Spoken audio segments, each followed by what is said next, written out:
to the Department of State. A couple of things just to mention briefly before taking your questions. Ambassador Richard Holbrooke is in Passau, Germany today. He participated in an international forum on international security architecture, and over the weekend will be moving to Islamabad for the Pakistan Development Forum hosted by the government of Pakistan.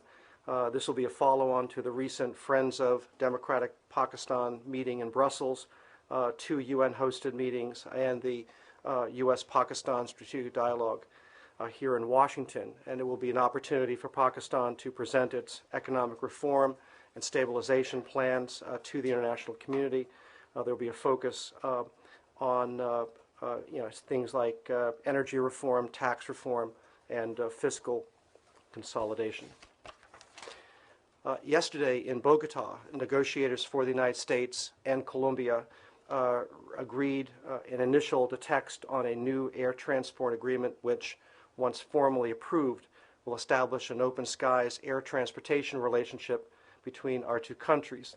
The agreement will strengthen and expand the strong bonds of trade and tourism between Colombia and the United States and demonstrates our shared commitment to an open, competitive, market-based international economic system. You know, when many American citizens, go on to state.gov, they're seeking travel information, and our travel website, travel.state.gov, has undergone a small transformation. For those of you who will be traveling soon, if you go on to the website, we've renamed our registration with embassies linked and replaced it with something called Smart Traveler Enrollment Program, or STEP. You'll recognize STEP by its blue suitcase logo with a check mark in between, but this is the best mechanism by which U.S. citizens traveling abroad or living abroad can sign up and both receive valuable travel and safety advice, but also register with our embassies around the world so that they can locate and assist our citizens during emergencies. And finally, before taking your questions, on Monday, we will kick off the 11th annual celebration of International Education Week with the release of the Open Doors Annual Report. Assistant Secretary of State for Education and Cultural Affairs Ann Stock and the Institute of International Education President and CEO Alan Goodman will have a press briefing at the National Press Club at 9:30 on Monday morning for you early risers. But the Open Door Report, produced with support from the Department's Bureau of Educational and Cultural Affairs, tracks international student enrollments in the United States and U.S. students studying abroad. The new report reaffirms the United States as the destination of preference for international students. International enrollments in U.S. higher education systems are at the highest levels ever. And just a testimony of that, the Secretary on Wednesday afternoon had a bilateral with the Prime Minister of Slovakia, and the first thing that she reminded the Secretary was that she was herself a Fulbright scholar. So this is a means by which the United States can establish lasting relationships with young people around the world. PJ, I've got a housekeeping question, and then I'm just going to move on. Unless my email is completely screwy, the Secretary's statement on the formation of Iraqi government was released at 3:04 this morning. Yes. You going for what, the afternoon paper deadline in Iraq with that? Considering that this was all done by roughly around 6 o'clock at end of business yesterday, why exactly was it so late? The simple answer is that under the choreography that we had worked out, our statement followed a statement by the President, and he issued his statement right about that time. I believe, in fact, that the White House statement came out at about 8 o'clock our time. I don't know if that's true. Well, that's when our story came out. So. Put it this way: the President of the United States spoke, and our statement, we followed the President's. Hope it didn't wake you up. I don't think anything could have woken me up after the trip we just went on. All right, so that's. I know you were celebrating Veterans Day yesterday, and. Iran. Yep. So the EU says December 5th for the talks? What do you make of that? Well, our understanding is that Catherine Ashton's office has responded to Iran. They've accepted Iran's recommendation of December 5th. And I think, as her office indicated, looks forward to meeting with Dr. Jalili on that date. We expect that the nuclear program will be among will be the leading issue discussed. I believe Catherine Ashton's office also indicated that it would be the preference of the P5+1 to meet in somewhere in Europe, and has proposed Austria or Switzerland. So you don't have a venue? I think that's still to be determined. And when you say somewhere in Europe, this considering the fact that you think that Turkey is in Europe, although the Europeans don't. A more central location for the first meeting. This was something that was discussed, with the P5+1 political directors earlier this week, and Istanbul could still be a location for a second or follow-on meeting, but the general consensus is that the first meeting should be somewhere in Central Europe. I mean, why? That's what I don't understand. As a preferable location. Why? I mean, why not Istanbul, or why not anywhere in Turkey for that matter? Well, we've had the previous meeting was in Geneva. That seemed to be a location that satisfied the travel arrangements for all members of the P5+1. But they proposed this. I mean, the other side. Iran proposed Istanbul as a possible meeting location. Catherine Ashton's office has gone back, expressing a preference for a meeting in Austria or Switzerland. One more time. Why? I mean, you've said it 4 times. I mean, I'm just kind of curious why. Why not? I mean, you still have not explained why not. I just said we think it's a more appropriate and a more convenient location for the first meeting. On a related issue, and just for the record, since you're on camera and on the record, is this the preliminary meeting with Ashton and Jalili, or is this the P5+1 and Jalili? Our expectation is this would be a meeting with Dr. Jalili, EU High Representative Catherine Ashton, as well as the political directors of the P5+1. Sure. Peace talks. PJ, are you more encouraged or discouraged as a result of the meeting with the Prime Minister of Israel? Is the Secretary of State more encouraged or less encouraged? Well, as the joint statement that we put out yesterday indicated, we thought it was a productive meeting. Anytime a Secretary of State and an Israeli Prime Minister get together, we think it's useful. It was substantive. It was lengthy, as those of you who are monitoring yesterday's activities. There were lengthy conversations between the Secretary and the Prime Minister, one-on-one. There were expanded meetings over a couple of hours with the Prime Minister, the Secretary, and their respective delegations. Went through the issues that we think are central to the to this effort, and designed to try to help overcome the current stalemate and get the parties back into negotiations. Just a couple of quick follow-ups. The statement that was issued does not specifically talk about the settlement, building of new settlements and the new housing, although it was talked about during the week.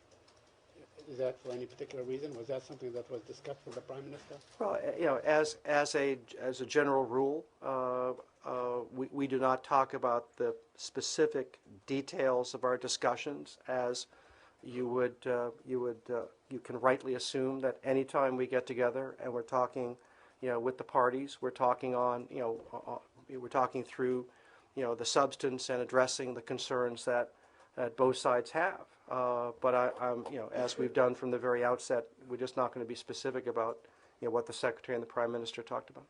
The president and the secretary both said that it was not helpful and they were disappointed and so on. Was that point driven home to Mr. Netanyahu? All I'll say is that we addressed that and other issues during the course of the discussion. One last thing on this issue. The Israelis are saying that Mr. Netanyahu is going to talk about a possible deal, a possible security deal that can go on for 10 years with the United States in exchange for freezing and going back to the negotiation and getting things going again. Can you comment on that? Well, as you know, a core concern of the Israeli government, and understandably so, is security. In order to advance to an agreement, an Israeli prime minister has to be confident that an agreement will make his people more secure. On the other side of the coin, obviously, territory is central, to the Palestinian aspiration, for a state, and any progress has to take into account, the aspirations of the Palestinians to have a state of their own that can live in peace, with Israel and other countries in the region. As the statement we put out, emphasized once again, direct negotiations are the only way to accommodate, both the desire of the Israelis for security and the desires of the Palestinian people, for a state. But in order to make progress, we have to assure the leaders on both sides that this negotiation and ultimately this agreement, can meet the needs of both sides. That is what we are confident, as the Secretary reiterated yesterday, that this can be accomplished, and we will continue to work with the parties to try to resume negotiations and reach an agreement. Okay. Thanks. Senator Kerry has conveyed the message during his visit to Syria and Lebanon a few days ago, that Syria and Lebanon were going to be, he put the emphasis that they were going to be included and in any peace talks in the future. I wonder if the talks yesterday in New York between Secretary Clinton and Prime Minister Netanyahu have touched on these two tracks. And also, another question is, you mentioned, sir, that you usually do not emphasize or give details about the talks, what they touched on. But since you mentioned since the statement mentioned the security of Israel or the need for security for Israel, why didn't, there is a lot of criticism of the Middle East today. Why the statement talked about security for Israel did not touch on openly on the criticism of the United States of the building of the Israeli settlements? Why it did not mention it openly? Well, again, we are, to your first point, we are in pursuit of comprehensive peace, and that means that in addition to the Israeli-Palestinian track, we're looking to see engagement and progress and resolution of the Syrian track and the Lebanese track. That is our goal, and that is what we have done from the outset of the Obama administration. And we continue to talk, to various parties in the region, including Syria and including Lebanon, about their ideas on how to proceed. As to the issue of settlements, our policy is well known. The concern of the Palestinian people and others in the region are well known. This is something that we discuss as part of any meeting we have, with the parties. But again, we're not going to go into detail about the specifics of those discussions. So just to follow up on the security issue, the statement yesterday said Israel's security needs to be fully taken into account under any new peace deal. With the talks yesterday, is it fair to say that the U.S. and Israel reached a new understanding of what Israel's security requirements are, were there any new guarantees given to the Israelis about what kind of security arrangements might be made? I mean, I realize you can only talk about details, but they did mention this in the statement. Yeah, as the statement says, we have and continue to talk to Israel about its security concerns, but as to any specifics, we're just not going to go into that. So the other point in the state, well, that point first, has this administration ever not been committed to Israel's security? It's not a matter of the commitment. It's a matter of how, in the context of reaching an agreement, we can best assure that security concerns can be reasonably addressed. Right. And at the heart of this is again getting over years and decades of mistrust that have built up, between both sides. So it's not, we can say, security is a concern. It is a concern, and the ability of the Palestinians, the United States, and others to address those concerns is crucial to being able to make progress. Well, a couple things on that. Well, one is that the mistrust here doesn't seem to be between the Israelis and the Palestinians. It seems to be between the United States and Israel. I mean, the Palestinians, that part of it wasn't mentioned. But I guess my broader point is, after meeting for 7 hours, or roughly 7 hours, you released a statement. Meetings across 7 hours. All right, but after all that time, you released a statement which basically reiterates the administration's position since it came into office 2 years ago. Mm-hmm. So is there any sign that you can point to that there was any progress made? I mean, the statement says that you're committed to Israel's security. Well, that's great, but you've always been committed to that.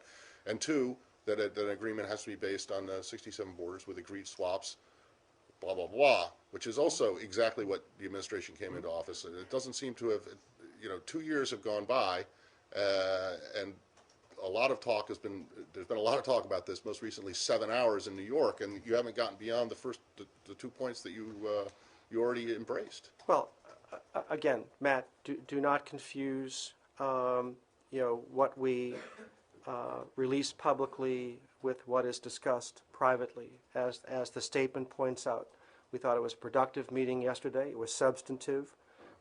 We went through the kinds of issues that are necessary to get the parties back into negotiations and get the parties to an ultimate agreement.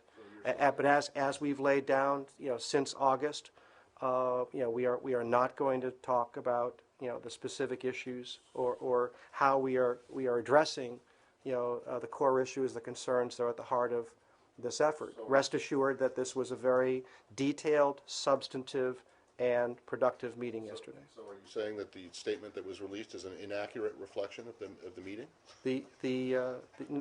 Well, you just said don't confuse what we say publicly with what goes on privately, and it is an accurate reflection of our policy and our effort. Yeah, but it's an accurate reflection of your policy and your effort as of 2 years ago, not after 7 hours of meeting with the Israeli Prime Minister. I understand As the Secretary, what you're saying. has the Secretary contacted Abu Mazen since the meeting with Netanyahu and the Egyptians? I'm not aware the Secretary has had conversations with the Palestinians. We will, of course, be following up. Moving on from yesterday's meeting, were any Israeli negotiators left behind to talk with any Americans? And are there any plans for Senator Mitchell, though I'm sure if there were anything specific you would have already told us. But might we be expecting him to go in the near future? We will be following up. I can't cite any particular activity today, but if and when we have travel announcements, travel plans to announce, I'll let you know. What would you publicly say to keep hope alive to the Palestinians, considering that you don't talk about specifics, but you really need to keep hope alive? You want to address the Palestinian public. You want to address the negotiators. What would you say to them? It is not what I say, Saeed. The reality is that we have reached an obstacle, and we're trying to surmount it. And what gives us encouragement is that everyone involved, the Israelis, the Palestinians, other countries in the region, and other countries around the world want this effort to succeed, and everyone is creating sufficient room and time for the United States, with the support of others, to patiently work through this challenge, get the parties back into negotiation, and reach an agreement. It doesn't mean this is not hard. We understand this is hard. The details do matter. How do you address the legitimate security concerns of the Israeli people? How do you address the aspirations of the Palestinian people for a viable state? These are complicated issues, and so what gives us encouragement is the response that we're hearing, from countries in the region and around the world. They are supportive of the United States. They recognize the importance of our leadership, but they also recognize the real challenge, which is how do you get these leaders and these people to back in a negotiation and to an agreement. We never thought this was going to be easy, even though the broad parameters of an ultimate agreement are fairly well understood. Getting there is hard.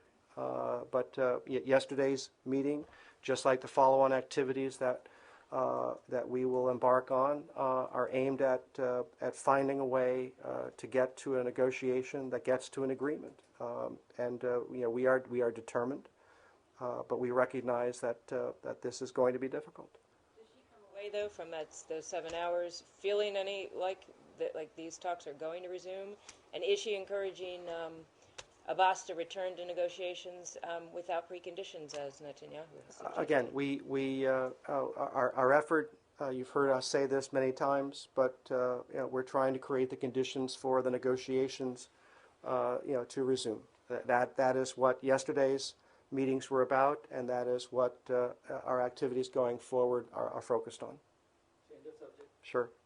Has Islamabad officially, unofficially, formally expressed their resentment or concerns on President Obama's endorsement of India's bid for UNSC permanent seat? We have briefed the government of Pakistan on the President's announcement. I'm not aware that there was any particular concern expressed. Just a follow-up, but in the media reports, at their cabinet level and in general in Pakistan, they have expressed. So they have not given any. Well, I think they understand what we told them, and beyond that, I'll leave it to the government of Pakistan to describe its own reaction. So do you feel that this endorsement will make Pakistan less motivated to support your efforts in the war on terror? Again, no one should see this in zero-sum terms. And first of all, understand that there is a process. It involves the Security Council and many countries that will have a say in the possible reform of the UN Security Council. But this is a reflection of the growing importance of the region, to the rest of the world, and Pakistan should not see this, as something that comes at their expense. It does not. You mentioned countries. Any other countries have expressed their negative opinion about this endorsement? I haven't got a full array here. I'm sure there are a variety of countries that have reacted to this.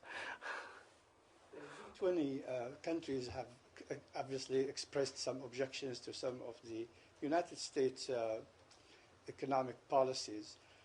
You might tell me to ask the White House this question, but whatever information you can give me, I think there was a bubble take. above my head saying, talk to the White House. I would take whatever information you can give me. I mean, is that like for the $600 billion that are going to be pumped in the supposedly in the economy of the United States? Is this kind of policy subject to change, or to respond to these kind of objections from the other power, economic powers? I mean, this was a significant topic of discussion during the G20 in Korea.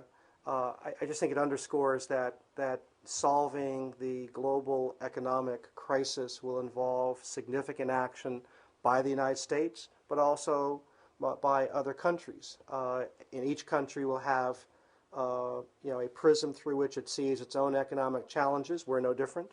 But it is going to be the cumulative impact of this collective action that ultimately, lifts the global economy, to recovery. And there was a robust discussion in Korea about, steps by the United States and steps that need to be taken by other countries in order to, promote the kind of growth that is necessary to rise above this economic crisis. Iran's foreign minister is in Nigeria now, where the Nigerians say that they've intercepted some shipment of weaponry.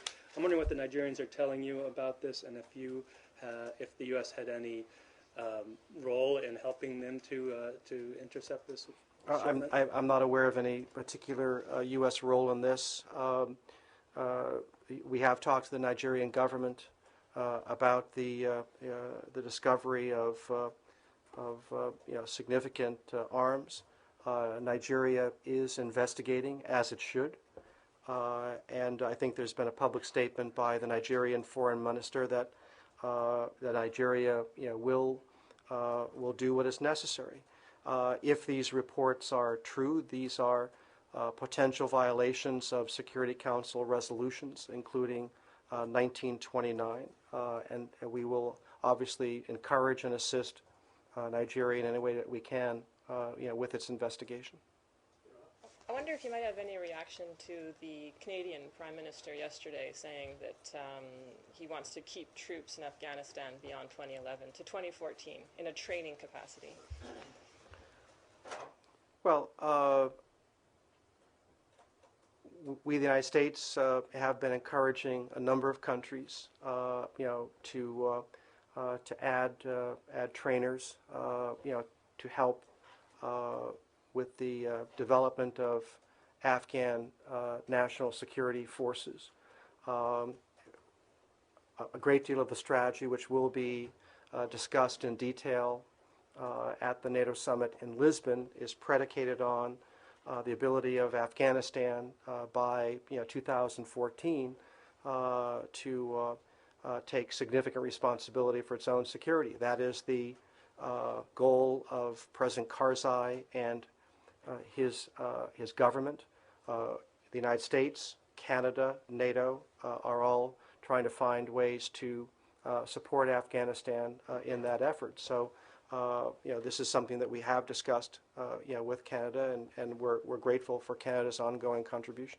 So you're happy about the extension to 2014 then? Well, Canada has made a significant contribution, to the ISAF mission in Afghanistan, and we have had discussions with Canada about continuing its role, and we're grateful that Canada is willing to consider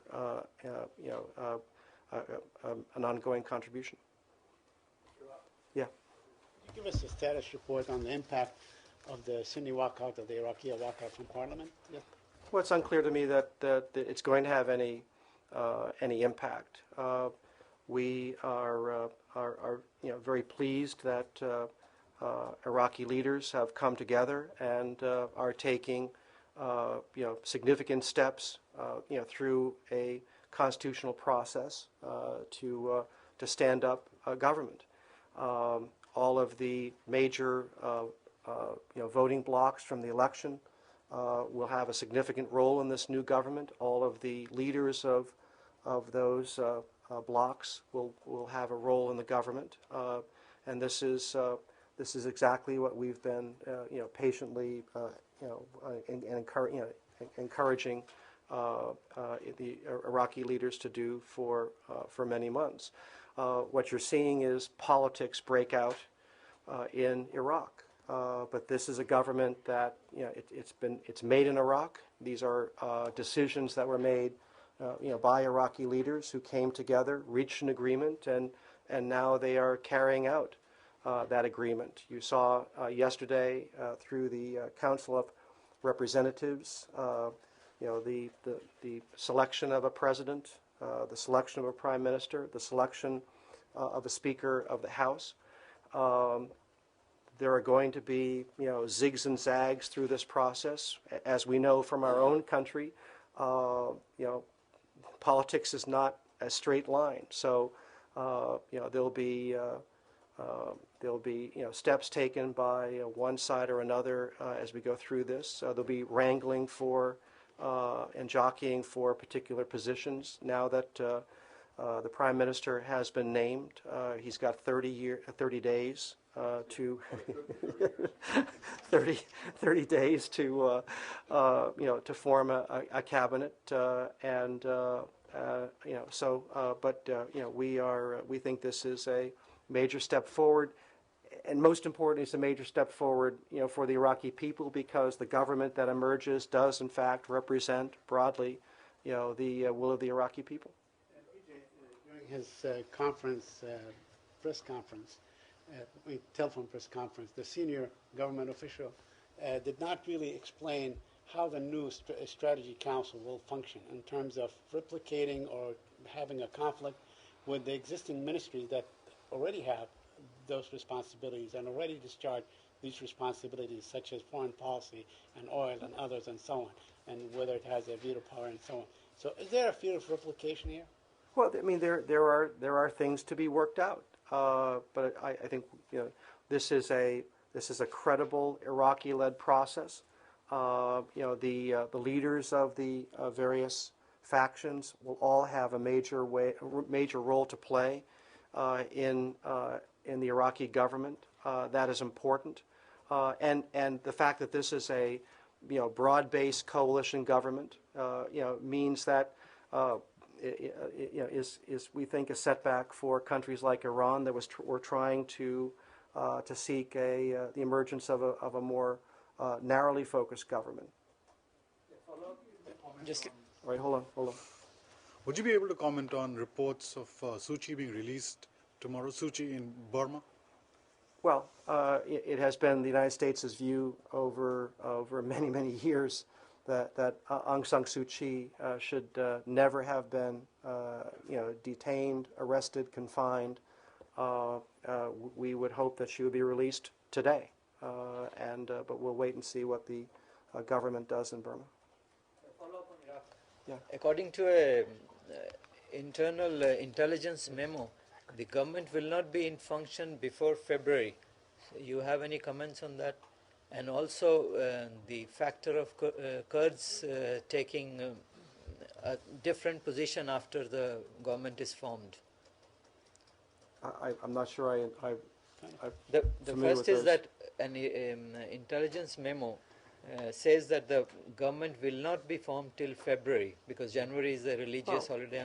Hang on a second. I mean, now that you have a prime minister named yesterday, he has 30 days to form Council of Ministers, his cabinet. So this is going forward, per a constitutional process underlined and ensconced in Iraqi law. So I don't know, where the suggestion that this will take till February. They are taking the very steps yesterday that are both part of the constitutional process and consistent with the agreement made by the leaders in Iraq. So we will look to see a government formed, we believe, much sooner than what you suggested. Is it your feeling, PJ, that the new council was created as a face-saving measure for Mr. Alawi? Look, these are Iraqi decisions. This is, the United States has encouraged Iraq over several months to form a government that reflects the will of the Iraqi people and provides meaningful participation by all of the major vote getters in the March election, and that's exactly what Iraq is doing now. Did it take a little bit longer than might have been optimal? Yes, but you have concrete steps being made, real politics underway, and this we believe is the best and in all likelihood the most peaceful way of resolving the tensions that do exist in Iraqi society. So we're very encouraged by the steps that have been taken over the last few days, and we look forward to working with the Iraqi government that emerges. The new government, which is in formation, you have started talking to them about the Kurdish push, which will come. The Kurds are going to ask for a referendum on Kirkuk, according to Article 140. There's unfinished business in Iraq. There are major decisions that have to be made, but those decisions, require a government, to address, and that has been our message, to Iraq, for several months, and we're happy to see, a government being formed. It reflects the will of the people. It will have the support of the Iraqi people, and then can, begin to address some of the major issues that still have to be resolved, inside the Iraqi political system. Kim. Sorry, just back to Burma. What will the release of Aung San Suu Kyi change to America's position vis-à-vis Burma? I'm sorry, what? What will the release of Aung San Suu Kyi change to U.S. policy towards Burma? Our policy is that all political prisoners in Burma, need to be released. Burma needs to have a meaningful dialogue with all factions within society. It needs to change its relationship with its people. So it's unclear whether any one step will change our policy. There's many things that Burma has to do. Do you have any insight on whether she actually will be released tomorrow, if they're just going to extend her house arrest? I do not know. PJ, ahead of the NATO summit next week, do you have any thoughts on Foreign Minister Lavrov saying today in Seoul that Russia is willing to cooperate on a missile defense architecture with NATO? There will be a U.S.-Russia council. There will be a NATO-Russia council meeting in Lisbon, next week, and this will be among the issues discussed. I think we're going to have Phil Gordon down here, I think, on Tuesday to go through, the upcoming summit in greater detail. Wait a second. Hold on. Wait. I know this. I know there's one question coming. Well, actually, you know what? I'm not going to ask that question. Do you have any thoughts on what Lavrov said? Are you encouraged by the? We've offered to cooperate fully with Russia on missile defense.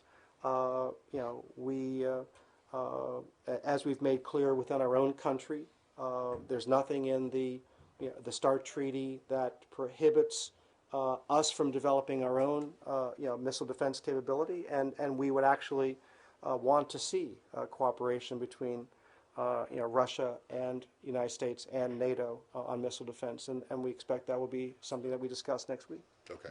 Now my question. You already know what it is, so go ahead and tell me what the latest is. On Victor Bout. We expect, Thailand is going through an internal process, and we expect this to be resolved very, very soon. And with what kind of resolution? You still expect Victor Bout to be facing a trial here in the States? Yes. Thank you.